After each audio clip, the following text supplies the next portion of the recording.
ಪ್ರೀತಿಯ ಕೇಳುಗರಿಗೆಲ್ಲ ನಮಸ್ಕಾರ. ನೀವು ಕೇಳ್ತಾ ಇದ್ದೀರಾ ಜನಧ್ವನಿ ರೇಡಿಯೋ. ಇದು 90.8 ಕಂಪನಾಂಕದಲ್ಲಿ ಸರಗೂರಿನಿಂದ ಪ್ರಸಾರವಾಗುತ್ತಿರುವ ಮೈಸೂರಿನ ಮೊಟ್ಟಮೊದಲ ಸಮುದಾಯ ರೇಡಿಯೋ. ನಾನು ನಿಮ್ಮ ರೇಡಿಯೋ ಗೆಳೆಯ ಶ್ರೀಕಾಂತ್ ಸರಗೂರು. ಎಂದಿನಂತೆ ತಮ್ಮೆಲ್ಲರಿಗೂ ಯುವಚೇತನ ಕಾರ್ಯಕ್ರಮಕ್ಕೆ ಆತ್ಮೀಯವಾದ ಸ್ವಾಗತವನ್ನು ಕೋರುತ್ತಿದ್ದೇನೆ.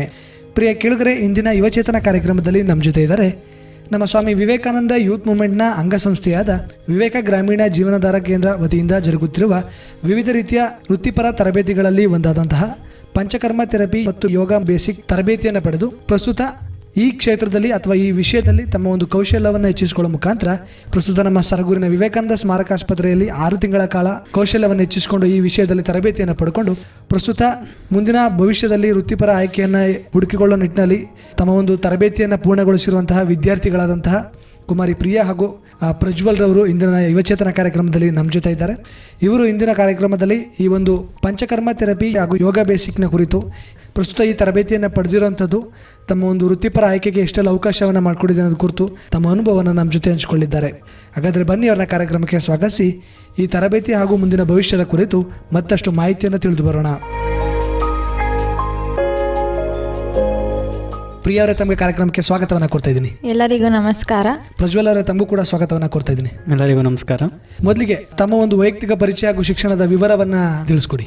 ನನ್ನ ಹೆಸರು ಪ್ರಿಯಾ, ನಮ್ಮ ಊರು ರಾಮನಹಳ್ಳಿ. ನಾನು ಡಿಗ್ರಿ ಇನ್ಕಂಪ್ಲೀಟ್. ನನ್ನ ಹೆಸರು ಪ್ರಜ್ವಲ್ ಅಂತ, ನಾನು ಚಾಮರಾಜನಗರದಿಂದ ಬಂದಿದ್ದೇನೆ. ನಾನು ಡಿಗ್ರಿ ಕಂಪ್ಲೀಟ್ ಆಗಿದೆ.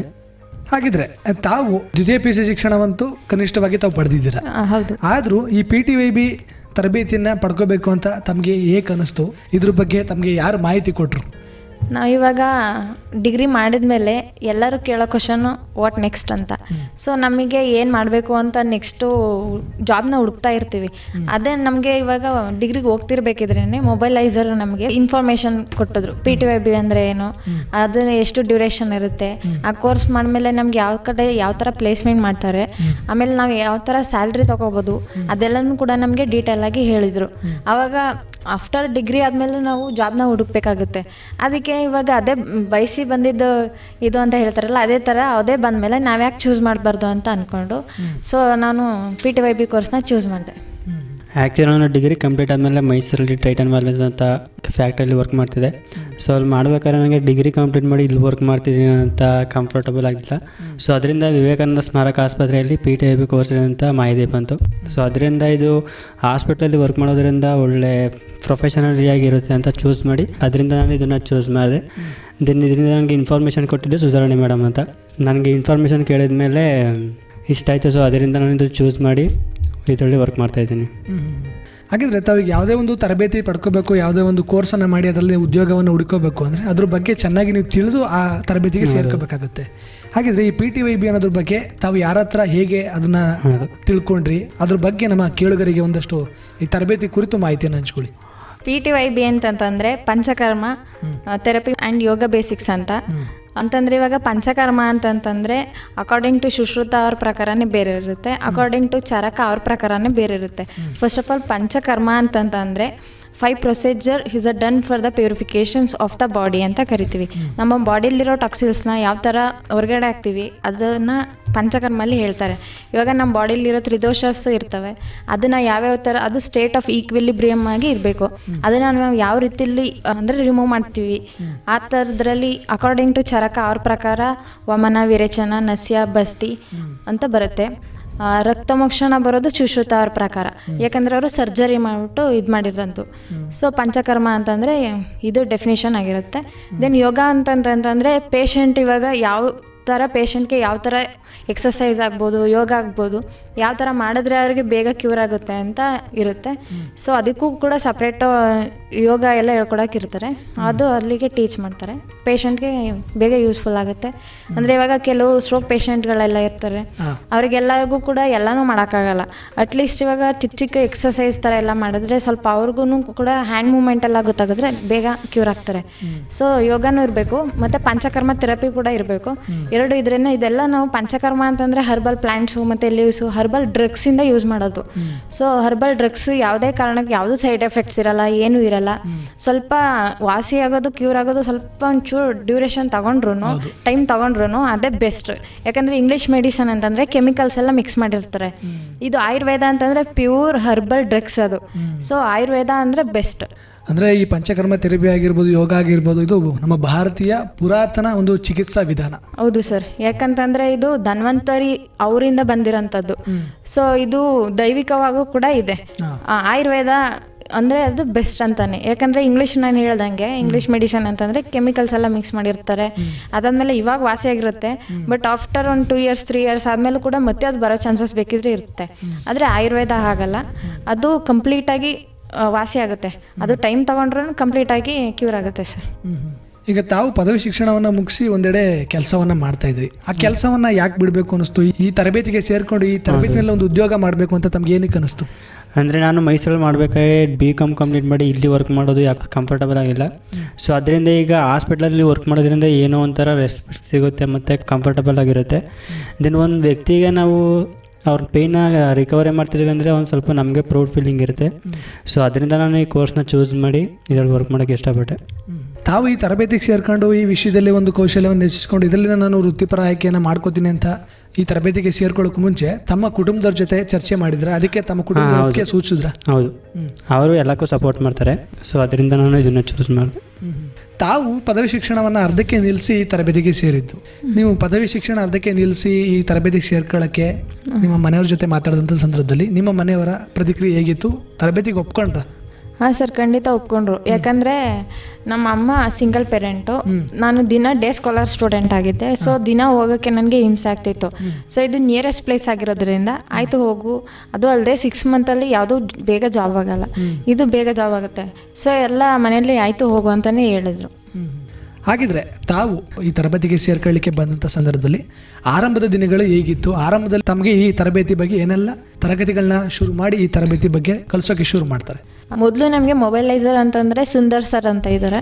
ಅವರು ನಮ್ಮನ್ನು ಕಾಂಟ್ಯಾಕ್ಟ್ ಮಾಡಿಬಿಟ್ಟು ಸ್ಕ್ರೀನಿಂಗ್ ಇದೆ ಅಂತ ಡೇಟು ಕೂಡ ಅವರೇ ಹೇಳಿದರು. ಸ್ಕ್ರೀನಿಂಗ್ ಆಗಿದ್ದು ಒಬ್ಬೊಬ್ಬರಿಗೆ ಕೆಂಚನಹಳ್ಳಿಲಿ ಕೂಡ ಆಯಿತು, ಇನ್ನೊಬ್ಬೊಬ್ಬರಿಗೆ ಇಲ್ಲೇ ಸರ್ಗೂರಲ್ಲಿ ವಿವೇಕಾನಂದ ಹಾಸ್ಪಿಟಲಲ್ಲೇ ಆಯಿತು. ನಮ್ಮದು ವಿವೇಕಾನಂದ ಹಾಸ್ಪಿಟಲಲ್ಲೇ ನಡೀತು. ಶಿವಪ್ರಸಾದ್ ಸರ್ ನಮಗೆ ಸ್ಕ್ರೀನಿಂಗ್ ಮಾಡಿದರು. ಸೊ ನಾವು ಹೇಳಿದ್ರು ಅವರು ಹಿಂಗಿರುತ್ತೆ ಅಂದರೆ ಯಾವುದಕ್ಕೂ ನೀವು ಮುಜುಗರನೂ ಪಡೋವಾಗಿಲ್ಲ, ಯಾವ ಅಸಹ್ಯನೂ ಪಡೋವಾಗಿಲ್ಲ. ಇದು ನಾವು ಮೆಡಿಕಲ್ ಫೀಲ್ಡ್ ಬಂದಮೇಲೆ ನಾವು ಎಲ್ಲನೂ ಮೈಂಡಿಂದ ತೆಗೆದಾಕ್ಬಿಟ್ಟು ಬರೀ ನಾವು ವರ್ಕ್ ಮಾಡ್ತಾ ಇರಬೇಕು ಅಷ್ಟೇ. ಆಮೇಲೆ ಸೇವೆ ಮಾಡ್ತಾನೂ ಇರ್ಬೋದು. ಮತ್ತು ನಮಗೆ ಸೇವೆ ಮಾಡೋದ್ರಿಂದ ನಮಗೆ ಇದು ಬರುತ್ತೆ, ಅದೃಷ್ಟನೂ ಬರುತ್ತೆ. ಮತ್ತು ನಮ್ಮ ಕರ್ಮ ಏನೇ ಇದ್ರೂ ಇದು ಹೋಗುತ್ತೆ, ಆ ಥರ ಎಲ್ಲ ನಮಗೆ ಹೇಳಿದ್ರು. ಸೊ ಆಮೇಲೆ ನಾವು ಈಗ ಅಡ್ಮಿಷನ್ ಆದಮೇಲೆ ಯಾವತ್ತು ಬರಬೇಕು ಅಂತ ಅವರು ಕೂಡ ನಮಗೆ ಹೇಳಿದರು. ಬರೋ ಹಿಂದಿನ ದಿನ ನಮಗೆ ಇಲ್ಲಿ ಸುಧಾರಾಣಿ ಮ್ಯಾಮ್ ಇದ್ದಾರಲ್ಲ, ಅವರು ಕಾಲ್ ಮಾಡಿ ಇವತ್ತು ಬನ್ನಿ ಅಂತ ಹೇಳಿದರು. ಸೊ ನಾವು ಮ್ಯಾಮು ನಮ್ಗೆ ಏನೇ ಇದ್ದರೂ ಅಪ್ಡೇಟ್ ಕೊಡ್ತಾಯಿದ್ರು, ಗ್ರೂಪ್ ಮಾಡಿದ್ರು, ಮೆಸೇಜ್ ಮಾಡಿಬಿಟ್ಟು ಎಲ್ಲನೂ ಅಪ್ಡೇಟ್ ಕೊಡ್ತಾಯಿದ್ರು. ಸೊ ನಾವು ಬರೋದಿನ ಬಂದ್ವಿ. ಆಮೇಲೆ ಇಲ್ಲೇ ಅಂದರೆ ಒಬ್ಬೊಬ್ಬರು ಊರು ಹತ್ರ ಇರೋರು ಡೇ ಸ್ಕಾಲರ್ ಅಂದರೆ ಓಡಾಡ್ತಾಯಿದ್ರು ಊರಿಂದನೇ. ನಾವು ಊರಿಂದ ಬರೋಕ್ಕಾಗಲ್ಲ, ಬೆಳಗ್ಗೆ ಕ್ಲಾಸೆಲ್ಲ ಸ್ಟಾರ್ಟ್ ಆಗೋದು ಲೇಟ್ ಆಗುತ್ತೆ ಅಂದ್ಬಿಟ್ಟು ಇಲ್ಲೇ ಹಾಸ್ಟೆಲ್ ಕೂಡ ವ್ಯವಸ್ಥೆ ಇದೆ, ಇಲ್ಲೇ ಉಳ್ಕೊಂಡ್ವಿ. ಕ್ಲಾಸೆಲ್ಲ ಅಟೆಂಡ್ ಮಾಡ್ತಿದ್ವಿ, ಚೆನ್ನಾಗಿತ್ತು. ಎಮರ್ಜೆನ್ಸಿ ಅಂದರೆ ಊರಿಗೂ ಕಳಿಸ್ತಾಯಿದ್ರು, ಕಳಿಸಲ್ಲ ಅಂತ ಏನು ಇದು ಮಾಡ್ತಿರಲಿಲ್ಲ. ಚೆನ್ನಾಗಿತ್ತು. ಓವರಾಲ್ ಹೇಳ್ಬೇಕಂದ್ರೆ ನೈಸ್. ಸ್ಟಾರ್ಟಿಂಗ್ ನಾವು ಫಸ್ಟು ಸುಧಾರಣೆ ಮೇಡಮ್ನ ಮೀಟ್ ಮಾಡಿ ಅವರ ಕೋರ್ಸ್ ಬೇಕಾಗಿ ಕಂಪ್ಲೀಟಾಗಿ ತಿಳ್ಕೊಂಡು, ನಮ್ಮ ಮೆಡಿಕಲ್ ಫೀಲ್ಡ್ ಅಂತ ಬಂದಾಗ ಯಾವುದೇ ಥರ ನಾಚಿಕೆ ಪಟ್ಕೊಳ್ಳೋವಾಗಿಲ್ಲ, ದೆನ್ ಯಾವುದೇ ಥರ ಅಸಹ್ಯ ಪಟ್ಕೊಳ್ಳೋವಾಗಿಲ್ಲ ಅಂತ ಪಾಸಿಟಿವ್ ವೈಬ್ಸ್ ಎಲ್ಲ ನಮಗೆ ಮೂಡಿಸಿದ್ರು. ದೆನ್ ಅದರಿಂದ ಅದು ನಮಗೆ ಯೂಸ್ಫುಲ್ ಆಯಿತು. ಟ್ರೈನಿಂಗ್ ಎಲ್ಲ ಸ್ಟಾರ್ಟ್ ಆದಮೇಲೆ ಸ್ಟಾರ್ಟಿಂಗ್ ಒಂದು ವೀಕಲ್ಲಿ ನಮಗೆ ಒಂದು ಸ್ವಲ್ಪ ಬೇಜಾರಿದೆ, ಯಾಕಂದರೆ ಹೊಸ ಜಾಗ ಹೊಸ ಇದಿರ್ತಾರ. ಸೊ ಅದರಿಂದ ಸ್ವಲ್ಪ ಬೇಜಾರಾಗಿ ಕಂಟಿನ್ಯೂಸ್ ಆಗಿ ಮಾಡಬೇಕಾದ್ರೆ ಎಲ್ಲ ಅಡ್ಜಸ್ಟ್ ಆಗಿ ಕ್ಯೂರಿಯಾಸಿಟಿ ಬಂತು. ಅಲೋಪತಿ ಅಂದರೆ ಈಗ ನಾರ್ಮಲಾಗಿ ಎಲ್ಲರಿಗೂ ಗೊತ್ತಿರುತ್ತೆ. ಸೊ ಆಯುರ್ವೇದಿಕ್ ಅಂದಾಗ ಇವಾಗ ಡೆವಲಪ್ ಆಯ್ತಾಯಿದೆ. ಇವಾಗ ಅಲೋಪತಿನ ಮ್ಯಾಚ್ ಮಾಡೋ ಲೆವೆಲಲ್ಲಿ ಆಯುರ್ವೇದಿಕ್ ಬಂದಿದೆ. ದೆನ್ ಆಯುರ್ವೇದಿಕಲ್ಲಿ ನಮಗೆ ಟ್ರೀಟ್ಮೆಂಟ್ ತೊಗೋತೀವಿ ಅಂದಾಗ ಯಾವುದೇ ಥರ ಕೆಮಿಕಲ್ ಇರೋಲ್ಲ. ಅದರಲ್ಲಿ ಟ್ರೀಟ್ಮೆಂಟ್ ತೊಗೋತೀವಿ ಅಂದಾಗ ಸ್ಟಾರ್ಟಿಂಗ್ ಸ್ವಲ್ಪ ಪೇಯ್ನ್ ಕಡಿಮೆ ಆಗಿಲ್ಲ ಅಂದ್ರೂ ಬರ್ತಾ ಬರ್ತಾ ಪೇಯ್ನ್ ಕಡಿಮೆ ಆಗುತ್ತೆ. ಸೊ ಅದು ಕಂಪ್ಲೀಟಾಗಿ ರಿಕವರಿ ಆಗುತ್ತೆ. ಅಲೋಪತಿ ಅಂದಾಗ ಈಗ ಸ್ಟಾರ್ಟಿಂಗೇ ಪೇಯ್ನು ರಿಡ್ಯೂಸ್ ಆದಾಗ ಕಡಿಮೆ ಆದಾಗ ದೆನ್ ಅದು ಮುಂದಕ್ಕೆ ಕೂಡ ಅದು ಪೇಯ್ನ್ ಇನ್ನೂ ಜಾಸ್ತಿ ಆಯ್ತಾ ಬರುತ್ತೆ. ಸೊ ಅದರಿಂದ ಆಯುರ್ವೇದಿಕ್ ಬೆಸ್ಟ್ ಅಂತ ಹೇಳೋಕ್ಕೆ ಇಷ್ಟಪಡ್ತೀನಿ. ತಾವು ಓದಿದ್ದು BCom. ಹೌದು. ತಾವು BCom ಓದಿದ್ದಕ್ಕೂ ಈಗ ಆಯುರ್ವೇದ ತರಬೇತಿಯನ್ನು ಪಡ್ಕೊಂಡು ಥೆರಪಿಸ್ಟ್ ಆಗಿ ತಾವು ಕೆಲಸ ಮಾಡಲಿಕ್ಕೆ ಹೊರಟಿರೋಂಥದ್ದು, ತಾವು ಓದಿದ ಶಿಕ್ಷಣಕ್ಕೂ ಈ ಕ್ಷೇತ್ರಕ್ಕೆ ಬರೋಕ್ಕೂ ಭಾಳಷ್ಟು ಕಷ್ಟ ಅಂತ ಅನ್ನಿಸ್ತಾ? ಆ ಥರ ಏನಿಲ್ಲ. ಈಗ B.Com ಮಾಡಿ ಈಗ ಎಷ್ಟೋ ಜನ ಕೆಲಸ ಇಲ್ಲದೆ ಇದ್ದಾರೆ. ಸೊ ಎಕ್ಸಾಂಪಲ್ ನನ್ನ ಫ್ರೆಂಡೇನೆ ಇವಾಗ B.Com ಕಂಪ್ಲೀಟ್ ಮಾಡಿ ಬೇಕ್ರಿಯಲ್ಲಾಗಿರ್ಬೋದು ಯಾವುದೇ ಥರ ಉದ್ಯೋಗ ಇಲ್ಲದೆ ಆ ಥರ ಕೆಲಸ ಮಾಡ್ತಿದ್ದಾರೆ. ಅದನ್ನು ಕಂಪೇರ್ ಮಾಡಿದ್ರೆ ನಾನು ಆ್ಯಕ್ಚುಲಿ ಇವಾಗ ಮೈಸೂರಲ್ಲಿ ವರ್ಕ್ ಮಾಡ್ತಾ ನನಗೆ ಕಂಫರ್ಟಬಲ್ ಆಗಿಲ್ಲ. ಸೊ ಆದರೆ ಇದನ್ನು ಚೂಸ್ ಮಾಡಿ ಇದನ್ನು ವರ್ಕ್ ಮಾಡ್ತಿದ್ದೆ ಅಂದಾಗ ಇದರಲ್ಲಿ ಒಳ್ಳೆ ಕಂಫರ್ಟಬಲ್ ಆಗಿದೆ. ಅದಕ್ಕೆ ಇದನ್ನು ಚೂಸ್ ಮಾಡಿ ವರ್ಕ್ ಮಾಡ್ತಾಯಿದ್ದೀನಿ. ಒಟ್ಟು ಇದು 6 ತಿಂಗಳ ತರಬೇತಿಯಾಗಿತ್ತು. ಈ ತರಬೇತಿನಲ್ಲಿ 2 ವಿಭಾಗ ಇರುತ್ತೆ. ಒಂದು ತರಗತಿಯಲ್ಲಿ ಇರುತ್ತೆ, ಒಂದು ಥಿಯರಿ ಕ್ಲಾಸು, ಇನ್ನೊಂದು ಪ್ರಾಕ್ಟಿಕಲ್ ಆಗಿ ಥೆರಪಿ ರೂಮಲ್ಲಿ ಇರುತ್ತೆ. ಈ ತರಗತಿ ನಡೀತಿದ್ದಂಥ ಸಂದರ್ಭದಲ್ಲಿ ತಮಗೆ ತರಗತಿನಲ್ಲಿ ಈ ವಿಷಯಗಳ ಕುರಿತು ಬೋಧನೆ ಮಾಡ್ತಿದ್ದಾಗಿರ್ಬೋದು, ವೈದ್ಯರುಗಳು ತಮಗೆ ಈ ವಿಷಯದ ಕುರಿತು ತಮಗೆ ತರಗತಿಗಳನ್ನ ತೆಗೆದುಕೊಳ್ತಿದ್ದಾಗಿರ್ಬೋದು, ಇದೆಲ್ಲ ಹೇಗಿತ್ತು? ಹೌದು ಸರ್, ಖಂಡಿತ ಅರ್ಥ ಆಗ್ತಿತ್ತು. ಯಾಕಂದ್ರೆ ಅವರು ಅರ್ಥ ಆಗೋ ಥರ ಎಲ್ಲರಿಗೂ ಹೇಳ್ತಿದ್ರು. ಅರ್ಥ ಆಗಿಲ್ಲ ಅಂದರೆ 1 ಸಲ ಅಲ್ಲ 10 ಸಲ ಬೇಕಾದ್ರೆ ಅವರು ಹೇಳ್ಕೊಡ್ತಿದ್ರು. ಈಗ ಥಿಯರಿ ಅಂತ ಬಂದರೆ ನಮಗೆ ಡಾಕ್ಟರ್ ಪ್ರಶಾಂತ್ ಸರ್ ಅವರು ನಮಗೆ ಹೇಳ್ಕೊಟ್ಟಿದ್ದಾರೆ, ಮತ್ತು ಡಾಕ್ಟರ್ ವೈಷ್ಣವಿ ಮ್ಯಾಮ್ ಅವರು ಕೂಡ ಮಾಡಿದ್ದಾರೆ. ಮತ್ತು ನಮಗೆ ಪ್ರಾಕ್ಟಿಕಲ್ ಅಂತ ಬಂದರೆ ಮೀನಾಕ್ಷಿ ಮ್ಯಾಮ್ ಅಂತ ಇದ್ದಾರೆ, ವಿದ್ಯಾ ಸಿಸ್ಟರ್ ಅವರು ಹೇಳ್ಕೊಟ್ಟಿದ್ದಾರೆ, ರವಿ ಬ್ರದರ್ ಅವರು ಹೇಳ್ಕೊಟ್ಟಿದ್ದಾರೆ, ಹಸೀನಾ ಮ್ಯಾಮ್ ಅವರು ಕೂಡ ಹೇಳ್ಕೊಟ್ಟಿದ್ದಾರೆ. ಇವರೆಲ್ಲರೂ ಕೂಡ ನಮಗೆ ಪ್ರಾಕ್ಟಿಕಲ್ಲು ಹೇಳ್ಕೊಟ್ಟಿದ್ದಾರೆ, ಪ್ಲಸ್ ಥಿಯರಿ ಕೂಡ ಇವರು ಎರಡನ್ನೂ ಬ್ಯಾಲೆನ್ಸ್ ಮಾಡ್ತಾ ನಮಗೆ ಎಲ್ಲದೂ ಒಂದೇ ಥರ ಚೆನ್ನಾಗಿ ಓದ್ಕೊಂಡು ಹೋಗೋ ಥರ ಈಸಿಯಾಗಿ ಕೂಡ ಹೇಳ್ಕೊಟ್ಟಿದ್ದಾರೆ. ಅಂತಂದರೆ ಯಾರಿಗೂ ಟಫ್ ಅಂತ ಅನಿಸ್ಬಾರ್ದು, ಆ ಥರನೇ ಆ ಲೆವೆಲಲ್ಲೇ ಎಲ್ಲರಿಗೂ ಕೂಡ ಹೇಳ್ಕೊಟ್ಟಿದ್ದಾರೆ. ಅಂದರೆ ಇವಾಗ ಪ್ರಾಕ್ಟಿಕಲ್ ಆಗಿರ್ಬೋದು, ಥಿಯರಿ ಆಗಿರ್ಬೋದು, ಅಂದರೆ ಯಾವ ಥರ ಅಂದರೆ ಇವಾಗ ಸ್ಟಾರ್ಟಿಂಗ್ ಬಂದಾಗ ಈಗ ಆಯುರ್ವೇದಿಕ್ ಕೋರ್ಸ್ ಅಂದರೆ ಏನೂ ಅರ್ಥ ಆಗ್ತಿರಲಿಲ್ಲ. ಸೊ ಸ್ಟಾರ್ಟಿಂಗ್ ಅಲ್ವಾ, ಇದು ನಮಗೇನು ಗೊತ್ತಾಗ್ತಿರ್ಲಿಲ್ಲ. ಅದನ್ನು ಅಡ್ಜಸ್ಟ್ ಮಾಡ್ತಾ ಪ್ರಶಾಂತ್ ಸರ್ ಆಗಿರ್ಬೋದು, ವೈಷ್ಣವಿ ಮೇಡಮ್ ಆಗಿರ್ಬೋದು, ಸ್ಟಾರ್ಟಿಂಗಲ್ಲಿ ಪ್ರಶಾಂತ್ ಸರ್ ನಮಗೆ ತುಂಬ ಅರ್ಥ ಆಗೋ ಥರ ಫಂಡಮೆಂಟಲ್ ಆಗಿರ್ಬೋದು, ಮನುಷ್ಯನ ದೇಹವನ್ನು ಯಾವ್ಯಾವ ಥರ ಯಾವ ಪಾರ್ಟು ಯಾವ ಥರ ವರ್ಕ್ ಮಾಡುತ್ತೆ ಅಂತ ಎಲ್ಲ ನೀಟಾಗಿ ಹೇಳ್ಕೊಡೋದಾಗಿರ್ಬೋದು. ಪ್ರಾಕ್ಟಿಕಲ್ಸ್ ಅಂತ ಬಂದಾಗ ರವಿ ಬ್ರದರ್ ಆಗಿರ್ಬೋದು, ಮೀನಾಕ್ಷಿ ಸಿಸ್ಟರ್ ಆಗಿರ್ಬೋದು, ವಿದ್ಯಾ ಸಿಸ್ಟರ್ ಆಗಿರ್ಬೋದು, ದೆನ್ ಹಸೀನಾ ಮೇಡಮ್ ಆಗಿರ್ಬೋದು, ಯಾವುದೇ ಥರ ಭೇದ ಭಾವ ಇಲ್ಲದೇ ದೆನ್ ಅರ್ಥ ಆಗೋ ಥರ ಎಲ್ಲ ನೀಟಾಗಿ ಹೇಳ್ಕೊಟ್ಟಿದ್ದಾರೆ. ದೆನ್ ಯೋಗ ಆಗಿರ್ಬೋದು, ಯೋಗದಲ್ಲೂ ಕೂಡ ರವಿ ಬ್ರದರ್ ಆಗಿರ್ಬೋದು, ಮೀನಾಕ್ಷಿ ಸಿಸ್ಟರ್ ಆಗಿರ್ಬೋದು, ಎಲ್ಲ ನೀಟಾಗಿ ಹೇಳ್ಕೊಟ್ಟಿದ್ದಾರೆ. ಈಗ ಯೋಗ ಮಾಡಿದ್ರಿಂದ ಏನು ಯೂಸ್ಫುಲ್ ಅಂದರೆ ಇವಾಗ ದಿನನಿತ್ಯ ಯೋಗ ಮಾಡೋದ್ರಿಂದ ಯಾವುದೇ ಥರ ಕಾಯಿಲೆ ಬರೋದಾಗಿರ್ಬೋದು ಆ ಥರ ಯಾವುದೇ ಥರ ತೊಂದರೆ ಆಗೋಲ್ಲ. ದೆನ್ ನಮ್ಮ ಜೀವನವನ್ನು ಇನ್ನು ಹೆಚ್ಚು ದಿನಗಳ ಕಾಲ ಆರೋಗ್ಯವಾಗಿ ಇಟ್ಟುಕೊಳ್ಳಬಹುದು. ಸೊ ಅದರಿಂದ ಯೋಗ ಯೂಸ್ಫುಲ್ ಅಂತ ಹೇಳೋಕ್ಕೆ ಇಷ್ಟಪಡ್ತೀನಿ. ಈಗಿನ ಜನ್ರೇಷನಲ್ಲಿ 60ಗೆ ಬಂದು ನಿಂತಿದೆ. ಸೊ ನಾವು ಯೋಗ ಎಲ್ಲ ಮಾಡಿದ್ರೆ ನಾವು ಹೆಲ್ದಿಯಾಗಿರ್ತೀವಿ. ಸೊ ನಾವು ಯೋಗ ಎಕ್ಸಸೈಸ್ ಎಲ್ಲನೂ ಮಾಡಿದ್ರೆ ನಮ್ಮ ಲೈಫ್ ಸ್ಪ್ಯಾನ್ ಇನ್ನೂ ಇನ್ಕ್ರೀಸ್ ಆಗುತ್ತೆ. ಸೊ ನಾವು ಯೋಗನೂ ಮಾಡಬೇಕು, ಮತ್ತು ಪಂಚಕರ್ಮನೂ ಬೆಸ್ಟು. ಅದನ್ನು ಅಂದರೆ ಹೇಳಿದ್ನಲ್ಲ ಆವಾಗಲೇ, ಹರ್ಬಲ್ ಡ್ರಗ್ಸಿಂದ ಮಾಡೋದು. ಸೊ ಅದರಿಂದ ಯಾವುದೇ ಥರ ಸೈಡ್ ಎಫೆಕ್ಟ್ಸ್ ಏನೂ ಇರೋಲ್ಲ. ಅದು ಒಂದೊಂದು ಈ ದಿನಚರಿಯಲ್ಲೂ ಕೂಡ ಇನ್ವಾಲ್ವ್ ಆಗಿರುತ್ತೆ. ಫಾರ್ ಎಕ್ಸಾಂಪಲ್ ಇವಾಗ ನಸ್ಯ ಅಂತ, ಅದು ದಿನಚರಿಯಲ್ಲಿ ಇನ್ವಾಲ್ವ್ ಆಗುತ್ತೆ. ಯಾಕಂದರೆ ನಮ್ಮ ಬಾಡಿಲಿರೋ ತ್ರಿದೋಷಸ್ ಎಲ್ಲ ಕರೆಕ್ಟಾಗಿ ಅಂದರೆ ಈಕ್ವಲ್ ಆಗಿರಬೇಕು. ಸೊ ಈಕ್ವಲ್ ಆಗಿದ್ರೇ ಇದಿರುತ್ತೆ. ಇಲ್ಲ ಅಂತಂದ್ರೆ ಕೂಡ ನಾವು ಅದನ್ನ ಪಂಚಕರ್ಮ ಮುಖಾಂತರ ಅದನ್ನು ನಾವು ಹೊರಗಡೆ ರಿಮೂವ್ ಮಾಡ್ಬೋದು. ಇದೆಲ್ಲ ನಾವು ಬಾಡಿ ಎಲ್ಲನೂ ಇಂಬ್ಯಾಲೆನ್ಸ್ ಇರುತ್ತಲ್ಲ, ಅದನ್ನು ಕರೆಕ್ಟಾಗಿ ಬ್ಯಾಲೆನ್ಸ್ ಮಾಡ್ಬೇಕಂತಂದರೆ ಪಂಚಕರ್ಮನೂ ಇರಬೇಕು, ಪ್ಲಸ್ ಯೋಗನೂ ಕೂಡ ಇಂಪಾರ್ಟೆಂಟ್. ಸೊ ಈ ಎರಡೂ ನಾವು ನೀಟಾಗಿ ಕಲ್ತ್ಕೋಬೇಕು. ಈ ಪಂಚಕರ್ಮ ಮತ್ತು ಈ ಯೋಗ ಅನ್ನೋಂಥದ್ದು ಭಾಳಷ್ಟು ವರ್ಷಗಳಿಂದ ನಮ್ಮ ದೇಶದಲ್ಲಿ ಈ ಒಂದು ಚಿಕಿತ್ಸಾ ಪದ್ಧತಿ ಇತ್ತು. ಆದರೂ ಕೂಡ ಪ್ರಸ್ತುತ ದಿನಗಳಲ್ಲಿ ಇದರ ಒಂದು ಚಿಕಿತ್ಸೆಯನ್ನು ಪಡ್ಕೊಳ್ಳೋವಂಥದ್ದಾಗಿರ್ಬೋದು ಭಾಳ ಕಡಿಮೆ. ಆದರೆ ಬಹಳಷ್ಟು ಪರಿಣಾಮಕಾರಿಯಾಗಿ ಈ ಚಿಕಿತ್ಸೆ ತನ್ನ ಕೆಲಸವನ್ನು ಮಾಡ್ತಾ ಇದೆ. ಆ ನಿಟ್ಟಿನಲ್ಲಿ ಆಯುರ್ವೇದಕ್ಕೆ ಸಂಬಂಧಪಟ್ಟಂತೆ ಭಾಳಷ್ಟು ಔಷಧ ಗಿಡಗಳು ನಮ್ಮ ಸುತ್ತಮುತ್ತಲೇ ಇವೆ. ಆದರೆ ತಮಗೆ ಈ ತರಬೇತಿ ಪಡ್ಕೊಳ್ಳೋಕ್ಕೂ ಮುಂಚೆ ಅದ್ರ ಬಗ್ಗೆ ಅರಿವಿರಲಿಲ್ಲ. ಈ ತರಬೇತಿ ಪಡ್ಕೊಂಡ್ಮೇಲೆ ಭಾಳಷ್ಟು ನಮ್ಮ ಸುತ್ತಮುತ್ತಲಿರುವಂಥ ಸಸ್ಯಗಳನ್ನೇ ಬಳಸ್ಕೊಂಡು ಈ ಚಿಕಿತ್ಸೆಯನ್ನು ಕೊಡೋದು ತಮಗೆ ಅರಿವಿಗೆ ಬಂತು. ಆ ನಿಟ್ಟಿನಲ್ಲಿ ನಮ್ಮ ಸುತ್ತಮುತ್ತ ಸಿಗುವಂಥ ಈ ಔಷಧಿ ಗಿಡಗಳನ್ನು ಮಹತ್ವ ಆಗಿರ್ಬೋದು, ನಮ್ಮ ಪುರಾತನ ಚಿಕಿತ್ಸಾ ಪದ್ಧತಿ ಆಗಿರ್ಬೋದು, ಇದ್ರ ಮೇಲೆ ತಮಗೆ ಎಷ್ಟು ಗೌರವ ಮೂಡ್ತು? ಸರ್, ಮೊದಲು ನಾವು ಈ ಗಿಡ ಎಲ್ಲ ನೋಡಿದ್ರೆ ಈ ಗಿಡ ಎಲ್ಲ ಇಲ್ಲಿ ಹಾಕಿದ್ದಾರೆ ಆ ಥರ ಎಲ್ಲ ಫೀಲ್ ಮಾಡ್ತಿದ್ವಿ. ಬಟ್ ಇವಾಗ ನಾವು ಆಯುರ್ವೇದ ಸ್ಟೂಡೆಂಟ್ಸ್ ಅಂತ ಹೇಳ್ಕೊಳ್ಳೋಕ್ಕೆ ಪ್ರೌಡ್ ಫೀಲ್ ಆಗುತ್ತೆ. ಯಾಕಂತಂದರೆ ನಮ್ಗೆ ಇವಾಗ ಒಂದು ಗಿಡ ನೋಡಿದ್ರು ಇದರಿಂದ ನಾವು ಇವಾಗ ಈ ಪೇಯ್ನ್ ರಿಲೀಫ್ ಆಗುತ್ತೆ, ಅಥವಾ ಇದನ್ನು ಈ ಪೇಯ್ನ್ಗೆ ಹಾಕಿದ್ರೇ ಇದಾಗುತ್ತೆ ಅಂತ ನಮಗೆಲ್ಲ ಅದ್ರ ಬಗ್ಗೆ ಇದು ಗೊತ್ತಾಯಿತು. ಅಂದರೆ ಇವಾಗ scientific name, botanical names, Sanskrit name ಎಲ್ಲನೂ ಗೊತ್ತು. ಇವಾಗ ಒಂದು ಮರ, ಈ ಮರದಿಂದ ನಮ್ಗೆ ಏನು ಯೂಸ್ಫುಲ್ಲು, ಇದರಿಂದ ಏನು ಯೂಸ್ಫುಲ್ ಪಾರ್ಟು, ಅದೆಲ್ಲನೂ ಕೂಡ ನಮ್ಗೆ ಇವಾಗ ಗೊತ್ತಾಗುತ್ತೆ. ಈಗ ಮೊದಲು ನಾವು ಈ ಮರ ಎಲ್ಲ ಯಾಕೆ ಹಾಕಿದ್ದಾರೆ ಅಂತೆಲ್ಲ ಇದು ಮಾಡ್ತಿದ್ವಿ. ಆದರೆ ಅಲ್ಲಿರೋ ಗಿಡದ್ದು ಅದ್ರದ್ದು ಮಹತ್ವ ಏನು ಅಂತ ನಮಗೆ ಗೊತ್ತಾಯಿತು. ಯಾಕಂದರೆ ಅದನ್ನು ಇಂಟರ್ನಲ್ಲೂ ಕೊಡ್ಬೋದು, ಎಕ್ಸ್ಟರ್ನಲ್ಲೂ ಕೂಡ ಕೊಡ್ಬೋದು. ಅದೆಲ್ಲ ಗೊತ್ತಾಯಿತು. ಫಸ್ಟು ಮರ ಎಲ್ಲ ನೋಡ್ತಿದ್ವಿ, ಮಾಮೂಲಿ ಆಕ್ಸಿಜನ್ ಮಾತ್ರ ನಮಗೆ ಬರುತ್ತವೆ ಅಂದ್ಕೊಂಡೆ. ಆದರೆ ಇವಾಗ ಆಯುರ್ವೇದ ಸ್ಟೂಡೆಂಟ್ ಆದಮೇಲೆ ಗೊತ್ತಾಯಿತು ಇದರಿಂದ ನಮಗೆ ಎಷ್ಟು ಯೂಸ್ಫುಲ್ ಆಗಿದೆ ಅಂತ. ಅದೆಲ್ಲ ನಮಗೆ ದ್ರವ್ಯಗುಣ ಅಂತ ಸಬ್ಜೆಕ್ಟಲ್ಲಿ ಎಲ್ಲ ಇನ್ವಾಲ್ವ್ ಆಗಿರುತ್ತೆ. ಅದ್ರಲ್ಲಿ ನಾವು ಎಲ್ಲ ಗಿಡದ್ದು ಎಲ್ಲ ಮರದ್ದು ಕೂಡ ನಾವು ಸ್ಟಡಿ ಮಾಡ್ಬೋದು.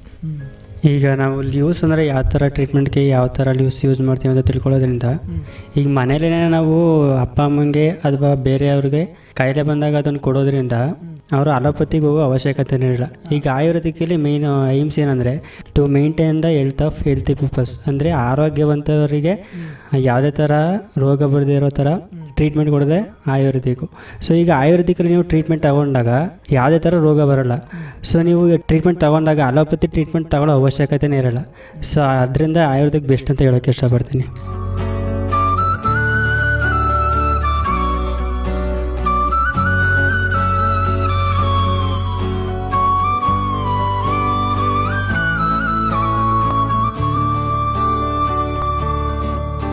ಹಾಗೆಯೇ ತಮಗೆ ತರಗತಿಗಳಲ್ಲಿ ಈ ವಿಷಯದ ಕುರಿತು ಬೋಧನೆ ಮಾಡೋದ್ರ ಜೊತೆಗೆ ಈ ವಿಷಯದ ತಮಗೆ ಅಧ್ಯಯನ ಮಾಡಿಸೋದ್ರ ಜೊತೆಗೆ ಪ್ರಾಕ್ಟಿಕಲ್ನು ಕೂಡ ತಮಗೆ ಮಾಡಿಸ್ತಾ ಇದ್ರು. ಆ ಪ್ರಾಕ್ಟಿಕಲ್ ಕೊಠಡಿ ಕರ್ಕೊಬಂದು ಅಲ್ಲಿ ಬರುವಂಥ ಪೇಷಂಟ್ಗಳಿಗೆ ತಮ್ಮ ಮುಖಾಂತರನೇ ಒಂದಷ್ಟು ಚಿಕಿತ್ಸೆಯನ್ನು ಕೊಡಿಸ್ತಾ ಇದ್ರು. ಅದರ ಅನುಭವ ಹೇಗಿರ್ತಿತ್ತು ಆರಂಭದಲ್ಲಿ, ಮತ್ತು ಅದು ಚಿಕಿತ್ಸೆ ಕೊಟ್ಟಂಥ ಪೇಷಂಟ್ಗಳು ತಮ್ಮ ಜೊತೆ ಯಾವ ರೀತಿ ಪ್ರತಿಕ್ರಿಯಿಸ್ತಾ ಇದ್ರು? ಟ್ರೀಟ್ಮೆಂಟ್ ಕೊಟ್ಟಾಗ ಆ್ಯಕ್ಚುಲಿ ನಾನು ಸ್ಟಾರ್ಟಿಂಗ್ ಫಸ್ಟ್ ವೀಕಲ್ಲಿ ಯಾವುದೇ ಥರ ಟ್ರೀಟ್ಮೆಂಟ್ ಕೊಡೋಕೆ ಬಿಟ್ಟಿರ್ಲಿಲ್ಲ ನಮಗೆ. ಸೊ ಯಾಕಂದರೆ ಟ್ರೈನರ್ಸ್ ಅಂತ. ಸೊ 1 ವೀಕ್ ಆದಮೇಲೆ ನಾವು ಟ್ರೀಟ್ಮೆಂಟ್ ಕೊಟ್ಟಾಗ ಮಾಡ್ತಾ ಈಗ ಎಕ್ಸಾಂಪಲ್ ಒಂದು ಪೇಷಂಟು ನನಗೆ ಅನುಭವ ಅಂತ ಆಗಿರೋದು, ನಾನೊಂದು ಪೇಷಂಟ್ಗೆ ಇವಾಗ ಬ್ಯಾಕ್ ಪೇನ್ ಅಂತ ಮಾಡಿಕೊಟ್ಟೆ. 7 ಮಂತಿಂದ ಅವರು ಅಲೋಪತಿ ಟ್ರೀಟ್ಮೆಂಟ್ ತೊಗೋತಿದ್ದಾರಂತೆ ಬ್ಯಾಕ್ ಪೇನ್ಗೆ. ಸೊ ಅದರಲ್ಲಿ ರಿಕವರಿ ಆಗ್ತೇನೆ ಆಯುರ್ವೇದಿಕಲ್ಲಿ ಇವಾಗ 7 ಡೇಸು ಟ್ರೀಟ್ಮೆಂಟ್ ಕೊಟ್ವಿ. ಅದರಲ್ಲಿ 7 ಡೇಸು ಕಂಟಿನ್ಯೂಸ್ಲಿ ಟ್ರೀಟ್ಮೆಂಟ್ ಮಾಡಿಸ್ಕೊಂಡ್ರು ಅವರು. ಸೊ ಅದರಿಂದ ಟ್ರೀಟ್ಮೆಂಟ್ ಮಾಡೋದ್ರಿಂದ ಅವ್ರಿಗೆ ಬ್ಯಾಕ್ ಪೇನ್ ಎಲ್ಲ ಕಡಿಮೆ ಆಗಿ ಕಂಪ್ಲೀಟಾಗಿ ರಿಕವರ್ ಆಯ್ತಂತೆ. ಸೊ ಅದರಿಂದ ನನಗೆ ಕೈ ಮುಗಿದ್ರು. ಸೊ ಅದು ನನಗೆ ಒಂಥರ ಪ್ರೌಡ್ ಫೀಲಿಂಗ್ ಅನಿಸ್ತು. ಸೊ ಅದರಿಂದ ಈ ಕೋರ್ಸು ಕಂಟಿನ್ಯೂ ಮಾಡ್ಬೇಕಂತ ಇಷ್ಟ ಆಯಿತು. ಮೊದಲು ಬಂದಾಗ ನಮಗೆ ಪೇಷಂಟ್ಗೆ ಡೈರೆಕ್ಟ್ ಬಿಡ್ತಿರ್ಲಿಲ್ಲ. ಯಾಕಂತಂದರೆ ನಾವು ಟ್ರೈನರ್ಸು, ನಾವು ಕಲಿತಿರ್ಬೇಕಿದ್ರೆ ನಾವು ನೋಡ್ಕೋಬೇಕು. ಯಾಕಂದರೆ ಅದು ಪೇಷಂಟ್ ಅದಕ್ಕೆ ಅವಕಾಶ ಕೊಟ್ಟಿರೋದೇ ಹೆಚ್ಚು ನೋಡ್ಕೊಳ್ಳಿ ಅಂತ. ಸೊ ನಾವು ಡೈರೆಕ್ಟ್ ಪೇಷಂಟ್ ಹತ್ರನೇ ಬಿಡ್ತಿರ್ಲಿಲ್ಲ. ಅವರು ಫಸ್ಟು ಥೆರಪಿಸ್ಟ್ ಏನಿದ್ದಾರೆ ನಮಗೆ ಥೆರಪಿಸ್ಟ್ ಟ್ರೈನರು, ಅವರು ಪೇಷಂಟ್ಗೆ ಟ್ರೀಟ್ಮೆಂಟ್ ಮಾಡ್ತಿದ್ರು. ನಾವು ಅದನ್ನು ದೂರದಿಂದ ನೋಡ್ತಿದ್ವಿ ಸ್ಟಾರ್ಟಿಂಗು. ಅದಾದಮೇಲೆ ಪೇಷಂಟ್ ಹತ್ರನೇ ಹೋಗಿ ಅವರು ಮಾಡ್ತಾ ಇವಾಗ ಜೊತೇಲಿ ಮಾಡೋ ಥರ ಮಾಡಿಸಿದ್ರು. ಅದೇ ಥರ ಪ್ರಾಕ್ಟಿಕಲ್ ಮಾಡ್ತಾ ನಮಗೆ ಅಂದರೆ ಇವಾಗ ಎಕ್ಸ್ಟರ್ನಲ್ ಎಲ್ಲನೂ ಕೂಡ ನಮ್ಗೆ ಮಾಡ್ಕೋಬೋದು, ಏನಿಲ್ಲ. ಇಂಟರ್ನಲ್ ಅಂತಂದರೆ ಪೇಷಂಟ್ಗಳಿಗೆ ಮಾತ್ರ ಕೊಡ್ಬೇಕು, ಇಲ್ಲ ಡಾಕ್ಟರ್ ಅಡ್ವೈಸ್ ಇಲ್ಲದೆ ನಾವು ಏನು ಮಾಡಬಾರ್ದು. ಸೊ ಎಕ್ಸ್ಟರ್ನಲ್ಲು ನಮಗೆ ಇವಾಗ ಫಾರ್ ಎಕ್ಸಾಂಪಲ್ ಅಭ್ಯಂಗ, ಉಪನಃ ಸ್ವೇದ, ಅದು ಇದು ಎಲ್ಲ ಉಪಕರ್ಮಗಳನ್ನ ನಾವು ಬೇಕಿದ್ರೆ ಮಾಡ್ಕೋಬೋದು. ಅದನ್ನು ನಾವು ಪೇಷಂಟ್ ಯಾರೂ ಇಲ್ಲ ಅಂತಂದರೆ ಸ್ಟೂಡೆಂಟ್ಗೇನೆ ಬೇಕಿದ್ರೆ ಅವ್ರ ಮೇಲೆ ಪ್ರಯೋಗ ಮಾಡಿಬಿಟ್ಟು ನಾವು ಕಲ್ತ್ಕೊತಿದ್ವಿ. ಎಲ್ಲ ಕೂಡ ಹೇಳ್ಕೊಟ್ಟಿದ್ದಾರೆ, ಉಪಕರ್ಮನೂ ಹೇಳ್ಕೊಟ್ಟಿದ್ದಾರೆ, ಪಂಚಕರ್ಮನೂ ಹೇಳ್ಕೊಟ್ಟಿದ್ದಾರೆ. ಮತ್ತು ಇಲ್ಲಿ ಯಾವುದು ಅವೈಲಬಲ್ ಇಲ್ಲ. ಫಾರ್ ಎಕ್ಸಾಂಪಲ್ ಇವಾಗ ರಕ್ತಮೋಕ್ಷಣ ಅಂತ ಇದೆ ಪಂಚಕರ್ಮದಲ್ಲಿ, ಅದು ಇಲ್ಲಿ ಅವೈಲಬಲ್ ಇಲ್ಲ. ಲೀಚಸ್ಸು ಅದು ಇಲ್ಲಿ ಸಿಗಲ್ಲ. ಅದು ಲೀಚಸಲ್ಲೂ ಕೂಡ 6 ಟೈಪ್ಸ್ ಇರುತ್ತೆ. ಅದರಲ್ಲಿ ನಾವು ಒಂದೇ ಲೀಚ್ನ ಯೂಸ್ ಮಾಡಬೇಕಾಗುತ್ತೆ. ಅದು ಲೀಚ್ ನೇಮ್ ಬಂದು ಶಂಖಮುಖಿ ಅಂತ, ಅದೇ ಲೀಚ್ನ ಯೂಸ್ ಮಾಡಬೇಕು ನಾವು. ಅದೆಲ್ಲ ಈ ಕಡೆ ಎಲ್ಲ ಸಿಗಲ್ಲ. ಸೊ ನಾವು ಈ 4 ಮಂತ್ ಆರ್ 5 ಮಂತ್ ಇಲ್ಲಿ ಕಂಪ್ಲೀಟ್ ಆದಮೇಲೆ 1 ಮಂತ್ OGTಗೆ ಹೋಗ್ತೀವಿ, TDUಗೆ. ಅಲ್ಲಿ ಹೋದ್ಮೇಲೆ ನಮಗೆ ಇಲ್ಲಿ ಯಾವುದು ನೋಡಿಲ್ಲ, ಅವ್ರು ನಮ್ಗೆ ಯಾವುದು ಗೊತ್ತಾಗಿಲ್ಲ, ಅದೆಲ್ಲ ಕೂಡ ಅಲ್ಲೇ ಹೇಳ್ಕೊಡ್ತಾರೆ. ಇಲ್ಲಿ ಲೀಚಸ್ ಇಲ್ಲದೆ ನಮಗೆ ರಕ್ತಮೋಕ್ಷಣ ಟ್ರೀಟ್ಮೆಂಟ್ ಆಗಿರಲಿಲ್ಲ. ಸೊ ಅಲ್ಲಿಗೆ ಹೋದ್ಮೇಲೆ ಅದೆಲ್ಲನೂ ತೋರಿಸಿದ್ರು. ಪೇಷಂಟು ಸ್ಟಾರ್ಟಿಂಗು ನಾವು ಮಾಡ್ದೇ ಇದ್ದಾಗ ನಮ್ಗೆ ಗೊತ್ತಾಗಿತ್ತಿರಲಿಲ್ಲ. ಆಮೇಲೆ ಮಾಡ್ತಾ ನಮಗೆ ಎಕ್ಸ್ಪೀರಿಯನ್ಸ್ ಥರ ಆಯಿತು. ಅಂದರೆ ಇವಾಗ ಯಾವುದೇ ಪೇಷಂಟು ಹೋಗ್ಬಿಟ್ಬಿಟ್ಟು ನಮ್ಮನ್ನು ಮಾಡಿ ಅಂತಂದರೆ ಇಂಡಿವಿಜುವಲಾಗಿ ನಾವು ಮಾಡ್ಬೋದು. ಯಾಕಂದರೆ ಇವಾಗ ಮಾಡೋ ಕರೇಜ್ ಬಂದಿದೆ ನಮಗೆ. ಪೇಷಂಟು ಇವಾಗ ಯಾವ ಥರ ಇರ್ತಾರೆ ಅಂತಂದರೆ, ನಾವು ದಿನ ಮಾಡ್ತಾ ನಮ್ಮ ಹೆಸರು ಅವ್ರಿಗೆ ಗೊತ್ತಿರುತ್ತೆ, ನಮ್ಮ ಪರಿಚಯ ಏನಾಗಿರುತ್ತೆ. ನಾಳೆ ಇನ್ನೊಬ್ರು ಬಂದಾಗ ಥೆರಪಿಸ್ಟು ನೀವು ಬೇಡ ಅವರೇ ಬೇಕು ಅನ್ನೋ ಥರ ಆಗಿದೆ. ಇವಾಗ ನಮಗೇನೆ ಎಕ್ಸ್ಪೀರಿಯನ್ಸ್ ಆಗೈತೆ. ಮೊನ್ನೆ ಎಲ್ಲ ಬಂದು ಇಲ್ಲೇ ವಿವೇಕಾನಂದ ಹಾಸ್ಪಿಟಲಲ್ಲೇ ಮೊನ್ನೆ ಒಬ್ಬರು ಪೇಷಂಟ್ ಬಂದಿದ್ರು. ಅವರು ನಿನ್ನ ಹೆಸರನ್ನು ಹೇಳು ಅಂತ ಹೇಳಿದ್ರು. ಹೇಳಿದೆ ನಾನು ಪ್ರಿಯಾ ಅಂತ. ನಾಳೆನೂ ನಿನ್ನೆ ಕರಿತೀನಿ, ನೀನೇ ಬಾ ಅಂತಂದರು. ಅದು ಯಾವ ಥರ ಖುಷಿ ಕೊಡುತ್ತೆ ಅಂತಂದರೆ ಒಂಥರ ಒಳಗಡೆನೇ ಖುಷಿ ಕೊಡುತ್ತೆ. ಯಾಕಂತಂದರೆ ಅಮೌಂಟಿಗೂ ಸ್ಯಾಲ್ರಿ ಬರೋದು ಸೆಕೆಂಡ್ರಿ. ಅವರು ನಮಗೆ ಒಂಥರ ಹೇಳಿದಾಗ ಅದೊಂಥರ ಪ್ರೌಡ್ ಮೂಮೆಂಟ್ ಆಗಿರುತ್ತೆ ನಮಗೆ. ಸೊ ಖುಷಿ ಆಗುತ್ತೆ ಅವ್ರು ಯಾವ ಥರ ಮಾತಾಡಿಸ್ತಾರೆ ಅಂತ. ಈಗ ತಾವು 5 ತಿಂಗಳ ಕಾಲ ತಮ್ಮ ವಿವೇಕಾನಂದ ಸ್ಮಾರಕ ಆಸ್ಪತ್ರೆಯಲ್ಲಿ ಇದ್ಕೊಂಡು ತರಬೇತಿಯನ್ನು ಪಡ್ಕೊಂಡ್ರಿ. ಹತ್ತಿರದಲ್ಲಿರುವಂಥವ್ರು ಮನೆಯಿಂದ ಓಡಾಡ್ತಾಯಿದ್ರು, ತಾವು ಇಲ್ಲೇನ ಹಾಸ್ಟೆಲ್ ವ್ಯವಸ್ಥೆಯನ್ನು ಬಳಸ್ಕೊಂಡು ಇಲ್ಲೇ ಇದ್ದು ತರಬೇತಿಯನ್ನು ಪಡ್ಕೊಂಡಂಥದ್ದು. ತಮಗೆ ಇಲ್ಲಿನ ಹಾಸ್ಟೆಲ್ ವ್ಯವಸ್ಥೆ ಆಗಿರ್ಬೋದು, ಊಟ ವಸತಿ ಇದೆಲ್ಲ ತಮಗೆ ತೃಪ್ತಿಕರವಾಗಿತ್ತ? ಹೌದು, ಖಂಡಿತವಾಗಿ ಅನಿಸ್ತು.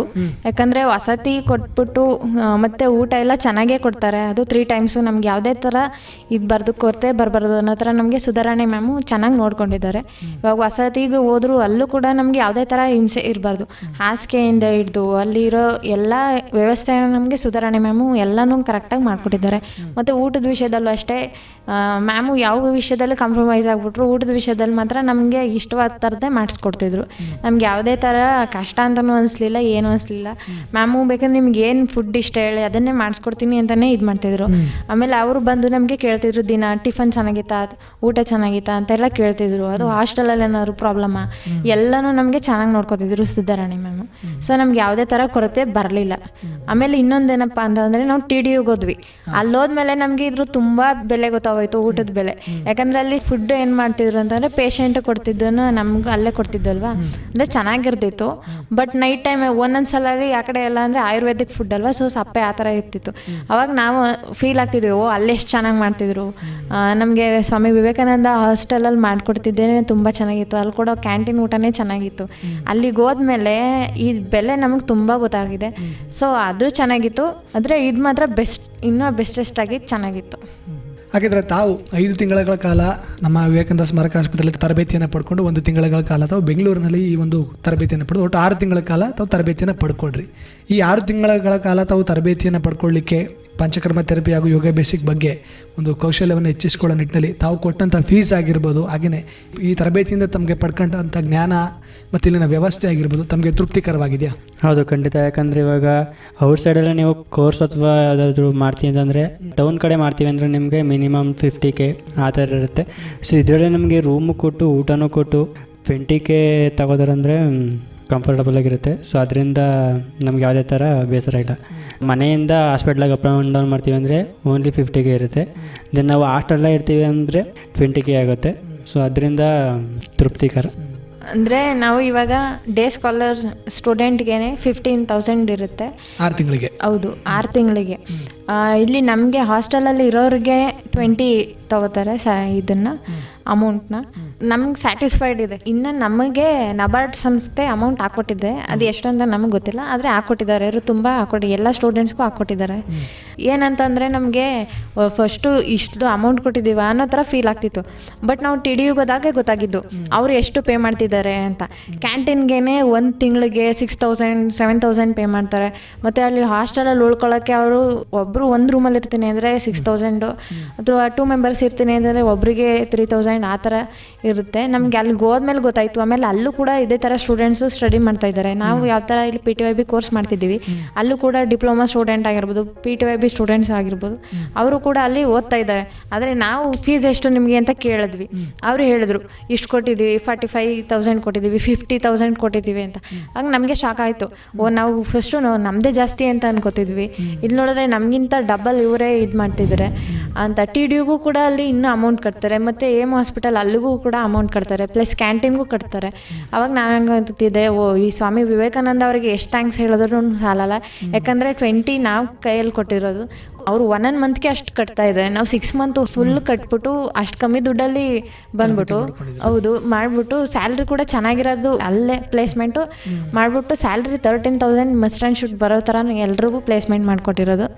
ಸೊ ಖುಷಿ ಆಯಿತು. ಯಾಕಂತಂದರೆ ಕಮ್ಮಿ ದುಡ್ಡಲ್ಲಿ ಕಮ್ಮಿ ಡ್ಯೂರೇಷನ್ ಬೇರೆ, ಅಷ್ಟರಲ್ಲಿ 13,000 ಅದು ಫುಡ್ ಅಕಾಮಿಡೇಷನು ಮತ್ತು ರೂಮ್ ಫೆಸಿಲಿಟಿ ಇರೋ ಥರ ಮಾಡಿರೋದು.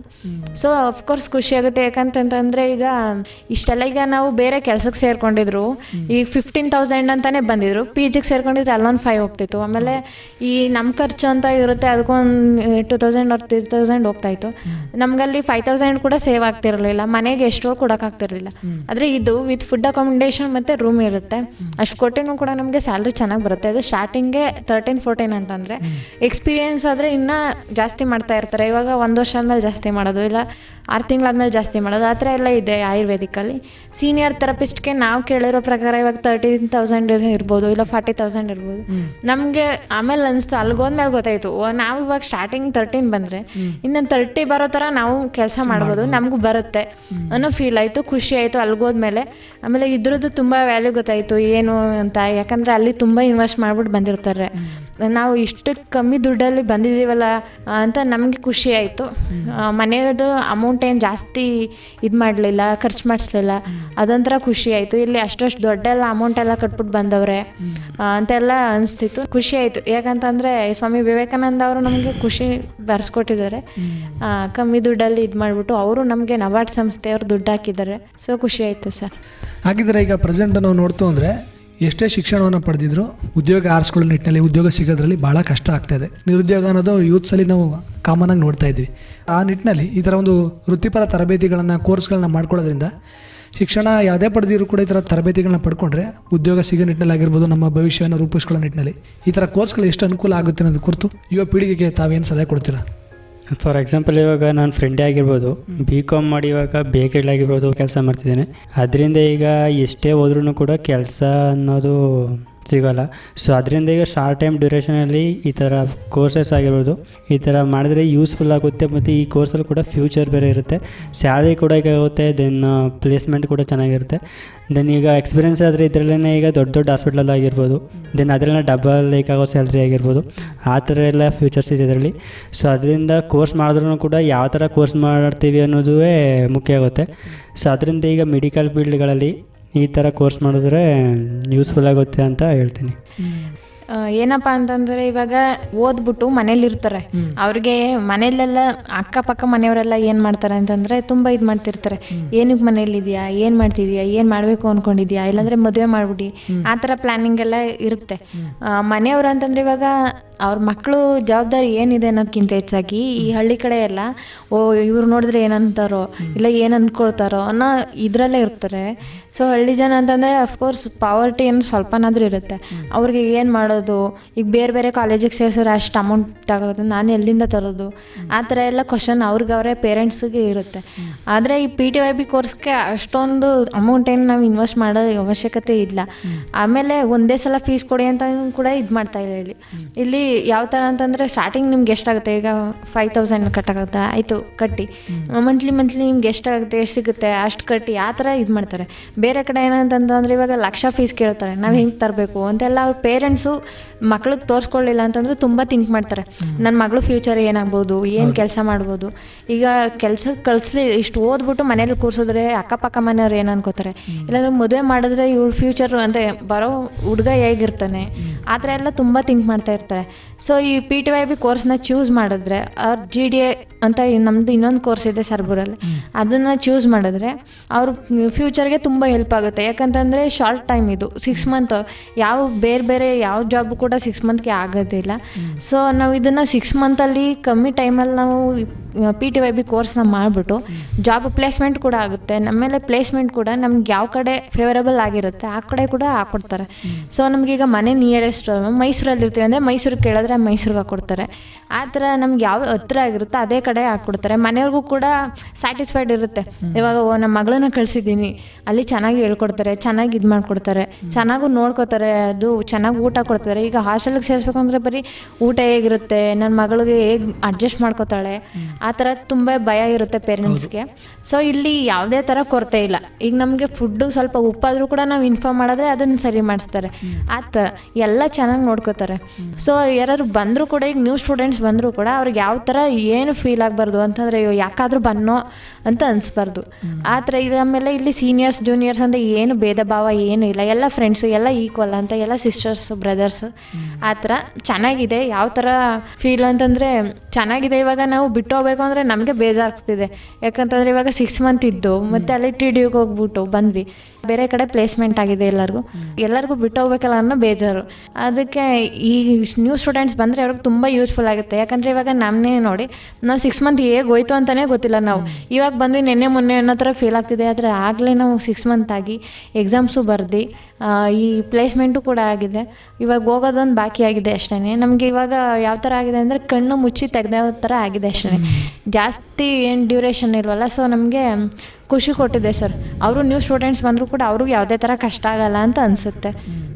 ಭಾಳ ಸಂತೋಷ. ತಾವಿಬ್ಬರು ಇಷ್ಟೊತ್ತು ನಮ್ಮ ಕಾರ್ಯಕ್ರಮದಲ್ಲಿ ತಾವು ಭಾಗವಹಿಸಿ ತಾವೇನು ಪ್ರಸ್ತುತ ಒಂದು ಶಿಕ್ಷಣವನ್ನು ಪಡೆದು ತಮ್ಮ ಒಂದು ಆಸೆಯಂತೆ ಈ ಒಂದು ಪಂಚಕರ್ಮ ಥೆರಪಿ ಹಾಗೂ ಯೋಗ ಬೇಸಿಕ್ ತರಬೇತಿಗೆ ತಾವು ಜಾಯಿನ್ ಆಗಿ ಈ ವಿಷಯದಲ್ಲಿ ಒಂದು ತಮ್ಮ ಒಂದು ಜ್ಞಾನವನ್ನು ಹೆಚ್ಚಿಸಿಕೊಂಡು ಇಲ್ಲಿ ಈ ಚಿಕಿತ್ಸೆಗೆ ಸಂಬಂಧಪಟ್ಟಂತೆ ಒಂದಷ್ಟು ಅಧ್ಯಯನವನ್ನು ಮಾಡಿ ಒಂದಷ್ಟು ಪ್ರಾಕ್ಟಿಕಲನ್ನು ಮಾಡಿ ಈ ವಿಷಯದಲ್ಲಿ ತಮ್ಮ ಒಂದು ಜ್ಞಾನವನ್ನು ಹೆಚ್ಚಿಸಿಕೊಂಡು ಒಟ್ಟಾರೆ 6 ತಿಂಗಳ ಅನುಭವ ಆಗಿರ್ಬೋದು. ಇದರಿಂದ ತಮ್ಮ ಒಂದು ಕೌಶಲ್ಯದಲ್ಲಿ ಏನೆಲ್ಲ ಅಭಿವೃದ್ಧಿಯಾಗಿದೆ, ತಮ್ಮ ಒಂದು ಮುಂದಿನ ವೃತ್ತಿಪರ ಅವಕಾಶಗಳಿಗೆ ಎಷ್ಟು ಅವಕಾಶ ಮಾಡಿಕೊಡಿದೆ ಅನ್ನೋದು ಕುರಿತು, ಇಲ್ಲಿನ ವ್ಯವಸ್ಥೆಗಳ ಕುರಿತು ತಮ್ಮ ಅನುಭವವನ್ನು ನಮ್ಮ ಜೊತೆ ಹಂಚ್ಕೊಂಡಿದ್ದಕ್ಕೆ, ನಮ್ಮ ಕಾರ್ಯಕ್ರಮದಲ್ಲಿ ತಾವಿಬ್ಬರು ಭಾಗಿಯಾಗಿದ್ದಕ್ಕೆ ತಮ್ಮಿಬ್ಬರಿಗೂ ತುಂಬ ಹೃದಯದ ಧನ್ಯವಾದಗಳು. Thank you sir. ನಿಮಗೂ ಧನ್ಯವಾದಗಳು ಸರ್. ಪ್ರಿಯ ಕೇಳುಗರೆ, ಇದುವರೆಗೂ ನೀವು ಕೇಳ್ತಾ ಇದ್ರಿ ನಮ್ಮ ಯುವಚೇತನ ಕಾರ್ಯಕ್ರಮದಲ್ಲಿ ನಮ್ಮ ಸ್ವಾಮಿ ವಿವೇಕಾನಂದ ಯೂತ್ ಮೂವ್ಮೆಂಟ್ನ ಅಂಗಸಂಸ್ಥೆಯಾದ ವಿವೇಕ ಗ್ರಾಮೀಣ ಜೀವನಾಧಾರ ಕೇಂದ್ರದಲ್ಲಿ ಜರುಗುತ್ತಿರುವಂತಹ ವಿವಿಧ ರೀತಿಯ ತರಬೇತಿಗಳಲ್ಲಿ ಒಂದಾದಂತಹ ಪಂಚಕರ್ಮ ಥೆರಪಿ ಮತ್ತು ಯೋಗ ಬೇಸಿಕ್ ತರಬೇತಿಯನ್ನು ಪಡೆದು ಪ್ರಸ್ತುತ ನಮ್ಮ ವಿವೇಕಾನಂದ ಸ್ಮಾರಕ ಆಸ್ಪತ್ರೆಯಲ್ಲಿ 6 ತಿಂಗಳ ಕಾಲ ಈ ತರಬೇತಿಯನ್ನು ಪಡೆದು ಇದರಿಂದ ಎಷ್ಟೆಲ್ಲ ಈ ವಿಷಯದಲ್ಲಿ ತಮ್ಮ ಒಂದು ಜ್ಞಾನವನ್ನು ಹೆಚ್ಚಿಸಿಕೊಂಡಿದ್ದಾರೆ. ಹಾಗೆಯೇ ಇದು ತಮ್ಮ ಮುಂದಿನ ವೃತ್ತಿಪರ ಅವಕಾಶಗಳಿಗೆ ಎಷ್ಟೆಲ್ಲ ದಾರಿಯನ್ನು ಮಾಡಿಕೊಟ್ಟಿದೆ ಅನ್ನೋದು ಕುರಿತು ಭಾಳಷ್ಟು ಮಾಹಿತಿಯನ್ನು ಹಾಗೂ ಅನುಭವವನ್ನು ನಮ್ಮ ಜೊತೆ ಹಂಚಿಕೊಂಡಂಥವರು ಕುಮಾರಿ ಪ್ರಿಯ ಹಾಗೂ ಪ್ರಜ್ವಲ್ ರವರು. ಇದಾಗಿತ್ತು ಇವತ್ತಿನ ನಮ್ಮ ಕಾರ್ಯಕ್ರಮ. ಮತ್ತೊಂದು ಕಾರ್ಯಕ್ರಮದಲ್ಲಿ ಮತ್ತೆ ಭೇಟಿಯಾಗ್ತೀನಿ. ಅಲ್ಲಿಯವರೆಗೂ ಕೇಳ್ತಾ ಇರಿ ಜನಧ್ವನಿ. ಇದು ನಿಮ್ಮ ಧ್ವನಿ, ನಿಮ್ಮೂರ ಧ್ವನಿ, ಜನರ ಧ್ವನಿಯಾದ ಜನಧ್ವನಿ. ನಮಸ್ಕಾರ.